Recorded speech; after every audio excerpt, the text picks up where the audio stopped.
नमस्कार दोस्तों, कहानी क्राइम चैनल पर आपका स्वागत है। दोस्तों, आज की हमारी जो क्राइम की पहली कहानी है वो है ठाणे, महाराष्ट्र से। तो चलिए दोस्तों, शुरू करते हैं क्राइम की इस सच्ची वारदात को। मुंबई से सटे जिला ठाणे की तहसील अंबरनाथ के गांव नेवाली आकृति चाल में रहने वाले कुछ लोग सुबह काम के लिए निकले तो गांव से कुछ दूरी पर घनी झाड़ियों के बीच में उन्हें प्लास्टिक का एक सुंदर सा और बड़ा सा कैरी बैग पड़ा हुआ दिखाई दिया। तेज बारिश होने की वजह से उस पर खून के धब्बे साफ दिखाई दे रहे थे, इसलिए लोगों को यही लगा कि इसमें किसी का शव भरा है। मामला गंभीर था, इसलिए थोड़ी ही देर में वहां भीड़ लग गई। किसी ने इस बात की जानकारी पुलिस कंट्रोल रूम को दे दी। वो इलाका थाना हिल लाइन के अंतर्गत आता था, इसलिए पुलिस कंट्रोल रूम ने ये सूचना थाना हिल लाइन पुलिस को दे दी।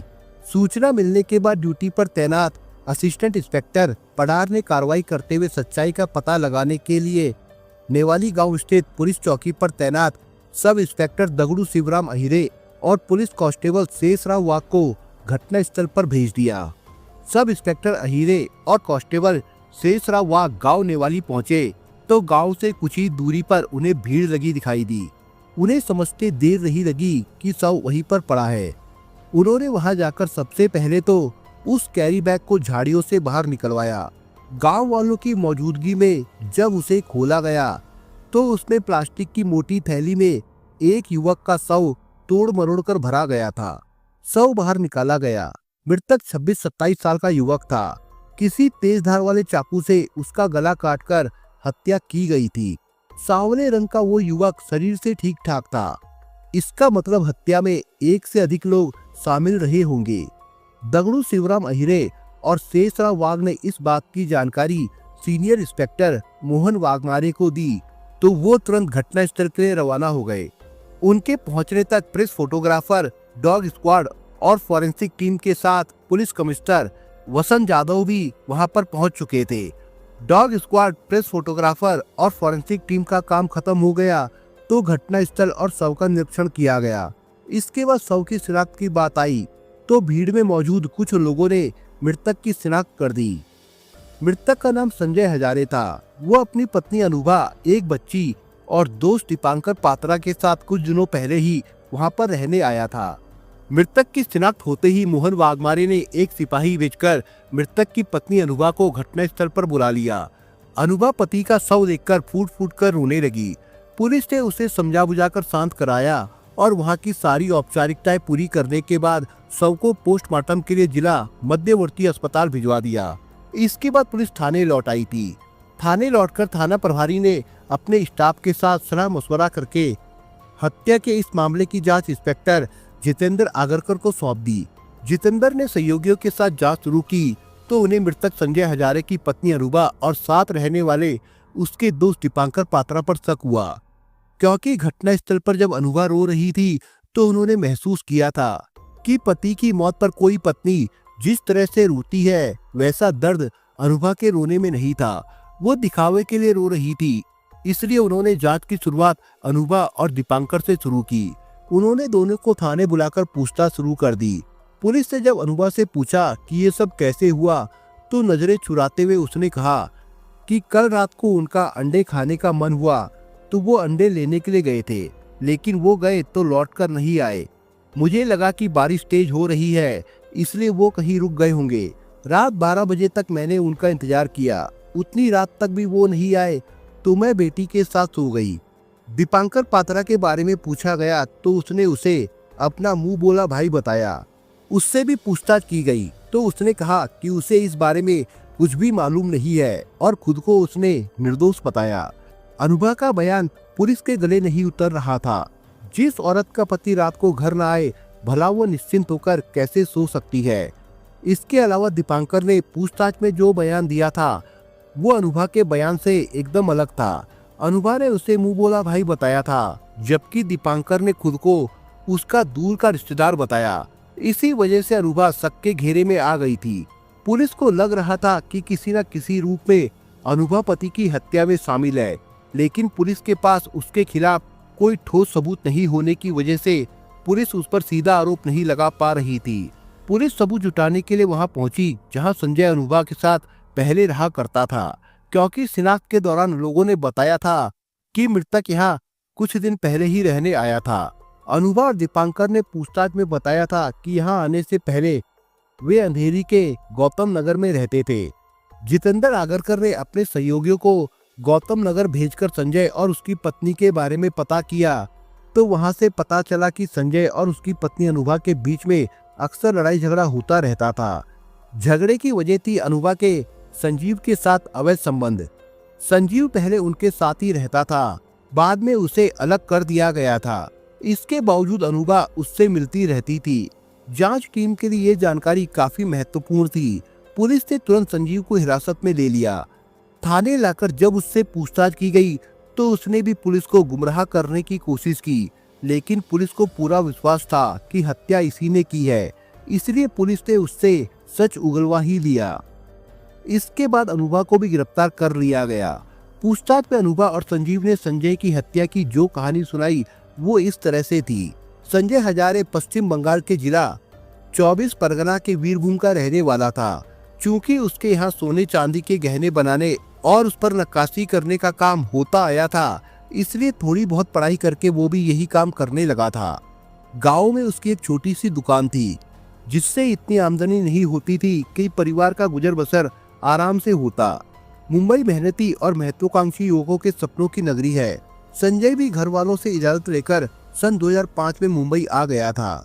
मुंबई में उसके गांव के कई लड़के पहले से ही रहते थे, इसलिए मुंबई में संजय को किसी तरह की परेशानी नहीं हुई। वो उन्हीं के साथ रहकर सोने चांदी के गहने बनाने और उन पर नक्काशी का काम करने लगा। कुछ दिनों तक इधर उधर काम करने के बाद बोरीवली की एक बड़ी फर्म में उसे काम मिल गया। यहाँ उसे ठीक ठाक पैसे मिलने लगे।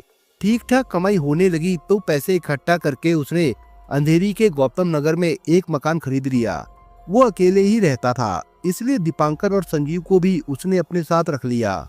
संजीव उसी के गांव का रहने वाला था, जबकि दीपांकर पात्रा दूसरे गांव का रहने वाला था। बाद में दीपांकर ने ही उसकी शादी अपनी दूर की रिश्तेदार अनुभा से करा दी। वो उसका रिश्तेदार हो गया। ये सन 2011 की बात है। चूंकि संजय के पास अपना मकान था, इसलिए शादी के बाद वो पत्नी अनुभा को मुंबई ले आया। उसके मकान में 2 कमरे थे, इसलिए अनुभा के आने के बाद भी उसके दोनों दोस्त भी उसी के साथ रहते थे। साल भर बाद अनुभा ने एक बेटी को जन्म दिया।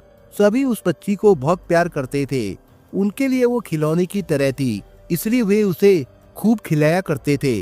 कहा जाता है कि आदमी की नीयत कब बदल जाए कहा नहीं जा सकता। ऐसा ही संजीव के साथ हुआ। उसकी नीयत अनुभा पर बिगड़ने लगी। उसकी नीयत खराब हुई तो वो उसके नजदीक जाने की कोशिश करने लगा। देखने में भला ही सब कुछ पहले की तरह ठीक ठाक लग रहा था, लेकिन ऐसा था नहीं। अब अनुभा को देखते ही संजीव का मन मचल उठता था। उसे संजय से ईर्ष्या होने लगी थी। जल्द ही अनुभा को भी संजीव के दिल की बात का आभास हो गया था। संजीव उसके ज्यादा से ज्यादा नजदीक आने की कोशिश में लगा था। सभी सुबह काम पर जाते तो शाम को ही आते। सब साथ साथ खाना खाते, हंसी मजाक करते और फिर सो जाते। 2 कमरे के उस मकान में एक कमरे में संजय अपनी पत्नी के साथ सोता था, तो दूसरे कमरे में दीपांकर और संजीव। संजीव संजय और अनुभा की बातें तथा हंसी ठिठोली सुनता तो उसके सीने पर सांप लौटने लगते। उसे संजय से जलन होने लगी। वो सोचा करता कि काश संजय की जगह अनुभा उसकी बाहों में होती। आखिर संजय का ये सपना पूरा हो ही गया। अनुभा गर्भवती थी तो संजय से ज्यादा संजीव उसका ख्याल रखता था। जब कभी संजय काम अधिक होने की वजह से देर में आता तो संजीव समय पर घर आकर घर के कामों में अनुभा की मदद ही नहीं करता, बल्कि उसके खाने पीने का भी ध्यान रखता। उसकी इस सेवा का अनुभा पर खासा असर पड़ा और ना चाहते हुए भी वो उसकी ओर आकर्षित होती चली गई। बेटी पैदा होने के बाद कुछ ऐसा संयोग बना कि दोनों के बीच की मर्यादा की दीवार ही ढह गई। पहली बार मर्यादा की दीवार टूटी थी तो दोनों को अपने किए पर पछतावा हुआ था, लेकिन जो नहीं होना चाहिए था वो हो चुका था। भले ही उन्हें अपने किए पर पछतावा हुआ था, लेकिन उनके कदम यही नहीं रुके। आगे भी अनुभा और संजीव को जब भी मौका मिलता वे संजय के साथ विश्वासघात करने से नहीं चूके। अनुभा और संजय जो भी करते थे पूरे चौकस होकर करते थे, लेकिन उनके ये संबंध ज्यादा दिनों तक छिपे नहीं रह सके। संजय को पत्नी और संजीव के संबंधों के बारे में पता चल ही गया। काम पर तो तीनों साथ साथ जाते थे, लेकिन कोई ना कोई बहाना करके संजीव बीच में आ जाता था। अनुभा के साथ मौज मस्ती करके वो फिर से काम पर पहुंच जाता। ऐसे में पड़ोसियों को शक हुआ तो उन्होंने इसके बारे में संजय को बताया। संजय को उनकी बात पर विश्वास नहीं हुआ, क्योंकि उसे अपने दोस्तों और पत्नी पर पूरा भरोसा था। अनुभा और संजीव संजय के इसी विश्वास का फायदा 3 सालों तक उठाते रहे। आखिर एक दिन जब उसने अपनी आंखों से दोनों को एक दूसरे की बाहों में देख लिया तो उसे बहुत गुस्सा आया। उसने संजीव को खूब खरी खोटी सुनाई और उसी समय घर से निकाल दिया। पत्नी को भी उसने खूब धिक्कारा। संजीव ने संजय का घर भले छोड़ दिया, लेकिन अनुभा को नहीं छोड़ा। अनुभा से अपने संबंध रखे रहा। मौका मिलते ही वो अनुभा के पास आ जाता और इच्छा पूरी करके चला जाता। इसमें अनुभा भी उसकी मदद करती थी। इस बात को लेकर संजय और अनुभा के बीच में अक्सर लड़ाई झगड़ा होता रहता था। बात बढ़ जाती तो संजय अनुभा की पिटाई भी कर देता था, लेकिन मारने पीटने और समझाने का अनुभा पर कोई असर नहीं हुआ। तब संजय ने अनुभा को संजीव से अलग करने का दूसरा उपाय सोचा। परिचितों की मदद से उसने अपना गौतम नगर वाला मकान बेच दिया और अंबरनाथ तहसील के नेवली गांव की आकृति चाल में एक अच्छा सा मकान खरीद लिया। 12 नवंबर 2015 को पूजा पाठ करके वो पत्नी अनुभा, बेटी और दीपांकर के साथ उसमें रहने आ गया। नेवाली आने के बाद संजय को लगा कि अब संजीव अनुभा की जिंदगी से निकल जाएगा। अनुभा भी धीरे धीरे उसे भूल जाएगी। ये सोचकर संजय अपने काम में व्यस्त हो गया, लेकिन ऐसा हुआ नहीं। ना तो संजीव अनुभा को भूल पाया और ना ही अनुभा उसे दिल से निकाल पाई। अनुभा से अलग हुए संजीव को 10 दिन भी नहीं हुए थे कि वो उसके लिए तड़प उठा। यही हाल अनुभा का भी था। दीपावली का त्योहार नजदीक था, इसलिए काम ज्यादा था। संजय को रात में भी काम करना पड़ता था। इस बात की जानकारी संजीव को थी, इसलिए जब संजय रात को काम के लिए कंपनी में रुक जाता तो संजीव उसके घर पहुंच जाता। एक रात तबीयत खराब होने पर संजय अचानक घर पहुंचा तो वहां संजीव को देखकर वो दंग रह गया। संजय को देखकर संजीव और अनुभा के जहां होश उड़ गए, वहीं संजय का चेहरा क्रोध से लाल हो गया। उसके गुस्से को देखकर संजीव तो भाग गया, लेकिन अनुभा कहाँ जाती। संजय ने सारा गुस्सा उसी पर उतार दिया। उसने उस दिन उसकी जमकर पिटाई की। पत्नी को मारपीट कर वो घर से बाहर निकल गया। संजय के घर से बाहर जाने के बाद कुछ देर तक तो अनुभा रोती रही। उसके बाद उसने अपने और संजीव के बीच रोड़ा बनने वाले संजय से इस तरह नफरत हुई कि उसने तुरंत एक खतरनाक फैसला ले लिया। उसने उसी समय संजीव को फोन करके कहा, संजीव अब बहुत हो चुका, संजय को अपने रास्ते से हटाना ही होगा। हमारे संबंधों को लेकर जब देखो तब वो मुझे मारता रहता है। शहर से लेकर गांव तक मुझे बदनाम भी कर दिया है।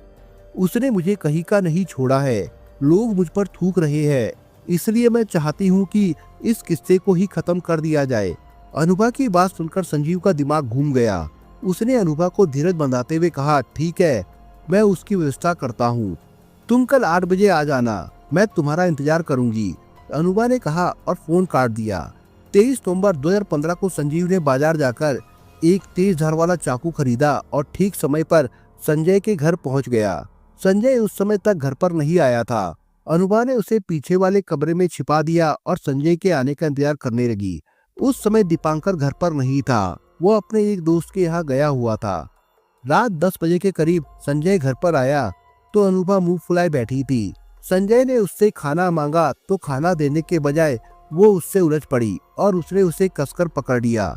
इसके बाद अंदर छिपा बैठा संजीव एकदम से बाहर आया और साथ रहे चाकू से उसके गले पर हमला कर दिया। चाकू लगने से संजय चीखा और जमीन पर गिर पड़ा। दोनों ने उसे तब तक दबोचे रखा जब तक कि वो मर नहीं गया। संजय मर गया तो वे उसके शव को ठिकाने लगाने की तैयारी करने लगे। संयोग से उसी समय मौसम खराब हो गया और तेज बारिश होने लगी। बरसात की वजह से बस्ती के लोग अपने अपने घरों में बंद हो गए तो उन्हें शव को ठिकाने लगाने का अच्छा मौका मिल गया। दोनों ने शव को एक प्लास्टिक की मोटी थैली में लपेटकर कैरी बैग में भरा और रात करीब 2 बजे उसी बारिश में ले जाकर बस्ती से लगभग 200 मीटर की दूरी पर स्थित घनी झाड़ियों में फेंक दिया। पूछताछ के बाद जितेंद्र आगरकर ने हत्या के इस मामले को अपराध संख्या 346/215 पर दर्ज कराकर अनुभा और संजीव को अदालत में पेश किया, जहां से उन्हें जेल भेज दिया गया था और फिलहाल दोनों जेल में ही बंद थे। उनकी जमानत नहीं हुई थी। दोस्तों आज की जो दूसरी क्राइम की कहानी है वो है शाहजहांपुर उत्तर प्रदेश से। 25 अगस्त 2015 की ईद थी। सो हंसी खुशी से ये त्योहार मनाए जाने की तैयारी में जुटा ये समुदाय खरीद फरोख्त में लगा हुआ था। कुर्बानी के लिए बकरों को फूल मालाओं से सजाकर सड़कों पर घुमाया जा रहा था। बाजार में खुशनुमा माहौल था। कपड़ों और मिठाइयों की दुकानों पर खरीदारों की भीड़ लगी हुई थी। शाहजहांपुर के एक मोहल्ले पटेलवाड़ी के बासिंदे इरशाद खान ने इस माहौल में एक ऐसी दिल दहला देने वाली घटना को अंजाम दे दिया कि सुनने वालों की रूह कांप गई। इरशाद खान ने अपने पड़ोसी आजाद की बकरी को गुस्से में आकर छुरे से मार दिया। शायद वो बकरी इरशाद के घर में घुस गई थी और उसने कुछ नुकसान कर दिया होगा, तभी इरशाद खान ने ये कांड कर दिया। अपनी बकरी के मारे जाने की खबर लगते ही आजाद आपे से बाहर हो गया और उन दोनों के बीच में तकरार शुरू हो गई। नौबत तू मैमे से लेकर हाथापाई पर आ गई। इरशाद खान की 65 साल की मां राइसा बीबी ये माजरा देख रही थी। इरशाद खान द्वारा बकरी मार दिए जाने के बाद वे मन ही मन डर गई थी, कोई अनहोनी घटना ना घट जाए। इसके मद्देनजर वह अपने बेटे पर ही बरस पड़ी। वे चिल्ला चिल्ला कर इरशाद खान को गालियां देने लगी। ये बात शाम की थी। हंगामा बढ़ता जा रहा था। इरशाद खान के सिर पर जुनून सवार होता जा रहा था। माँ का चिल्लाना और गालियां बकना उसे नागवार लगा। पहले तो वो खामोश खड़ा खड़ा सुनता रहा, फिर अचानक उसका जुनून जब हद से ज्यादा बढ़ गया तो वो दौड़कर घर में गया और वही छुरा उठा लाया जिससे उसने बकरी को मार दिया था। लोग कुछ समझ पाते इससे पहले इरशाद खान ने आओ देखा ना ताओ और अपनी माँ की गर्दन पर ऐसा वार किया कि उनकी सांस की नली कट गई। खून के फुहारे छूटने लगे और वे कटे पेड़ की तरह जमीन पर गिर पड़ी। उनका शरीर छटपटाने लगा। इस खौफनाक मंजर को देखकर लोगों के रोंगटे खड़े हो गए। रईसा बी का शरीर कुछ देर छटपटाने के बाद शांत हो गया। मामले की नजाकत देखते हुए इरशाद खान वहां से भाग खड़ा हुआ। रईसा बी के बड़े बेटे रईस को जब इस दिल दहलाने वाली वारदात का पता चला तो वो भागा भागा घर आया। तब तक उसकी मां मर चुकी थी। बेटे रईस ने इस वारदात की रिपोर्ट कोतवाली शाहजहांपुर पहुंचकर दर्ज करवाई। पुलिस ने वारदात की जगह पर पहुंचकर कार्रवाई शुरू कर दी। हत्या के मकसद से इस्तेमाल में लाए गए छुरे की जब्ती करके पंचनामा बनाया गया। मौके पर मौजूद गवाहों के बयान लिए गए। इसके बाद शव को पोस्टमार्टम के लिए डॉक्टर भीमराव अंबेडकर जिला अस्पताल भेज दिया गया। इरशाद खान वहां से फरार तो हो गया था, लेकिन कुछ ही समय बाद पुलिस ने उसे दबोचकर अपनी गिरफ्त में ले लिया था। शाहजहांपुर जिला कोर्ट में ये मामला 2 साल तक चला। जज राजेंद्र प्रसाद शर्मा ने मामले की हर पहलू से जांच करते हुए अभियोजन पक्ष की दलीलों से सहमत होते हुए इरशाद खान को मां की गर्दन काटकर हत्या करने के जुर्म में कसूरवार पाया। 8 सितंबर 2017 को जज ने फैसला देते हुए उसे ताउम्र कैद की सजा सुनाई। ये सजा धारा 302 के तहत सुनाई गई। साथ ही कसूरवार पर 2000 रुपए का जुर्माना किया गया। जुर्माना अदा न करने पर 2 साल की अलग से कैद की सजा सुनाई गई।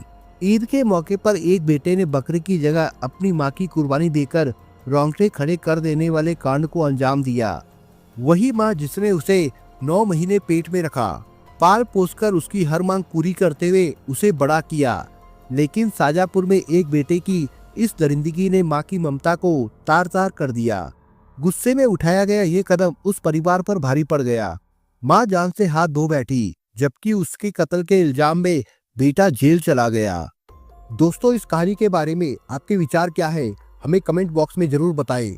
और दोस्तों अगर आपको हमारा काम पसंद आया हो तो वीडियो को लाइक शेयर जरूर करिए। और अगर आपने अभी तक चैनल को सब्सक्राइब नहीं किया हो तो जाने से पहले चैनल को सब्सक्राइब जरूर करिए दोस्तों। धन्यवाद।